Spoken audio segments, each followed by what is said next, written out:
Hey everybody, welcome back to Planet Coaster and to the project The Circle. It was time for a new intro, and what I forgot to mention in the last episode, I finally managed to find the right setting to publish the videos in HD. Hooray! Well, today we are expanding with the city with another building. But before I go into detail, I have a confession to make. I'm already a little ahead in the building process and have already edited the videos for the coming weeks. Now, something stupid happened to me. Sometime in between, I was probably a bit too enthusiastic and deleted the middle part of the building I started here.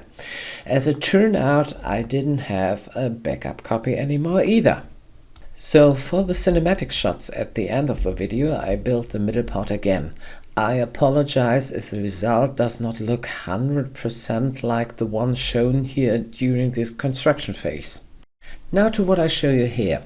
I've already shown you a few concepts how to align buildings with nonlinear pathways. For those who are not familiar with the game, in Planet Coaster almost all building elements, especially walls, are designed for a 4-meter grid.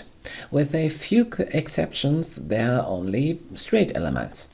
If you want to build in a smaller grid, you have to create your own wall elements, or, I like to do so, slide two 4-meter grid structures into each other to give the impression of a curved building. Sliding buildings or parts of buildings into each other is always a good idea. In real life, buildings, no matter whether they are residential houses, office buildings or factories, are usually built in geometric shapes, rectangular or even square. If you recreate this in Planet Coaster, this blocky style will very quickly look unattractive, and you will have to go to a lot of extra effort with different decorations for the buildings, so that a collection of buildings doesn't look boring. And there are other ways to make buildings more attractive. Individual buildings of the same type can be built at an angle of 90 degrees, so that, seen from above, they have an L shape, for example. Or, what looks particularly interesting, they can be joined together at a different angle. If you want to do this, you simply build a second house, which you then slide into the first house at the desired angle. Literally. This is what I'm showing you here today. I first build the middle section and then add two houses of the same style at the right and the left, and then let the two houses overlap with the house in the middle. So let me show you this. I'll come back to you at the end of the construction phase and wish you a lot of fun watching until then.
Hey!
officially a fan of these arcades.